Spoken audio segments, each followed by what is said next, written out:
Trig pre-college, binomial probability. A spinner is divided into 8 equal sections. 5 sections are red, 3 are green. If the spinner is spun 3 times, what is the probability it lands on red exactly twice? So exactly is a key word here because we're going to see problems that have, like in this next one, at least and at most and stuff like that. So let's start off with the basics of exactly. So binomial probability questions are usually pretty easily identified based on the phrasing. You have something going on and you want to know how many times will something happen, 2 out of 3 times, 4 out of 5 times, 2 out of 6 times, things like that. That's what makes it a binomial probability. If we were just spinning it once and said, what's the probability of it landing on red, it would just be, all right, well, there's 5 red out of 8, so it'd be 5 out of 8, and that'd be the end of it. But we want to know what's the probability of that happening this many times out of this many trials. That's what binomial probability is all about. And it's really not that complicated of a topic as long as you know the formula to plug into. And so really it's just setting the question up. Once we set it up, we'll let the calculator do the heavy lifting for us. But it starts off as an NCR. And the N stands for how many trials you have, or how many attempts. And then R stands for the amount of successes. So when they say, like, what is the probability that it lands on red exactly twice, and it's spun 3 times. So it's spun 3 times, we want it to land on red twice. That means we want it to happen 2 out of 3 times. And that's your NCR type of setup. And so that would be 3C2. 2 out of 3 is written as 3C2. There's 3 attempts, and I want something to happen 2 times. Don't even worry right now for this part about what you want to happen. This particular problem wants it to land on red. But whatever you want to happen, you want something to happen how many times out of how many attempts.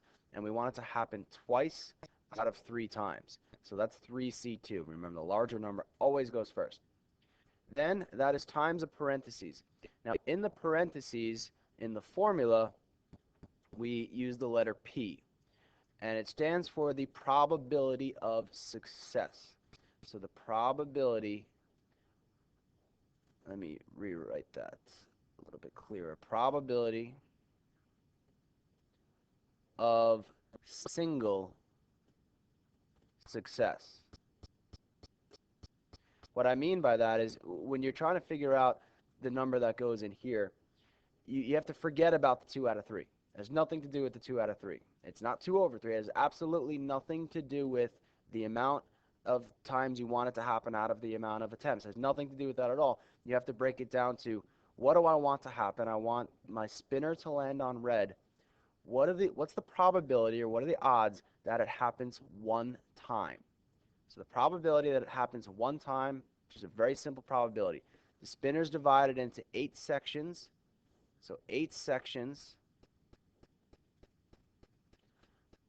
5 are red, 3 are green. So the probability that it lands on red is 5 out of 8. And again, I can't stress enough that that number, that fraction, has nothing to do with the 2 out of 3 spins or anything like that. They're completely separate parts of the problem. So the probability of this happening in a single success is 5 out of 8. We raise that to 2.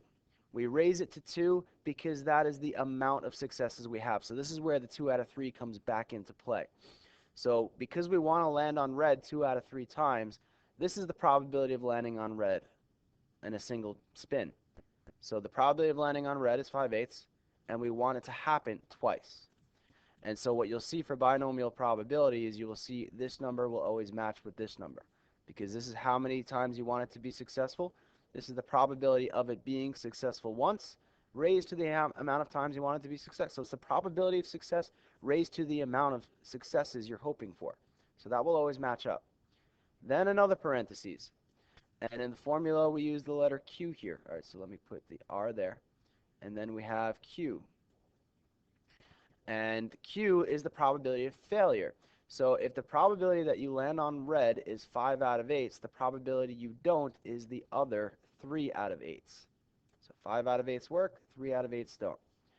And then this exponent, so Q is, if we're going to label here, the probability of failure, and it's basically the other, related to the probability of success and the probability of failure. And that's going to be raised to the n minus r, which is the difference of these two numbers. So 3 minus 2 is 1. And again, you can think of it this way. I want to be successful twice out of 3 times. That means it's not going to work once out of twice. If it's going to happen 2 out of 3 times, it's going to fail 1 out of 3 times. And once you have this formula set up, as I said, you'll let the calculator do the rest of the work for you. So we type 3C2, math left NCR is 3C2 times, open parentheses, 5/8, close parentheses, raised to the second, times, open parentheses, 3/8, close parentheses, raised to the first. Enter gives me this. And some of these problems say to the nearest tenth or nearest thousandth, and then we'd round that decimal. This one wants a fraction, so we'll do the math. Enter, enter, and it will convert for us to 225 over 512. 225 over 512, and that is our answer D. 225 over 512. And so that's basically it. The at least, at most have multiple scenarios, but as far as the basic setting up the formula goes, it's, your 3C2 and your exponents all come from has nothing to do with the probability, just how many times you want it to happen out of how many times. So 2 out of 3, that's our 3C2. The fraction probabilities come down to a single trial. What are the odds of it happening once? And then what are the odds that it doesn't happen once? Let's look at one more example. This one's an at least question. So when they say, I'm not even going to read the rest of this question first. I want something to happen at least 3 out of 5 times. 3 hits, 5 attempts. So that is 3 out of 5. When you have an at least means that or more. So at least 3 out of 5 means 3 out of 5, or 4 out of 5, or 5 out of 5. So always remember that for at least you go up. If it said at most 3 out of 5, we do 3 out of 5, then 2 out of 5, 1 out of 5, 0 out of 5. So at least up. Think about it like you need at least a 70 to pass. That means you pass with a 70 or higher, right? So what you have to do is you have to look at each of these one at a time. Do the formula 3 times. Once for 3 out of 5, once for 4 out of 5, once for 5 out of 5. And so for 3 out of 5, it would be 5C3, parentheses something. I'm not even ready for that part. It's going to be raised to the third. Parentheses something raised to the second, because it's 5 minus 3.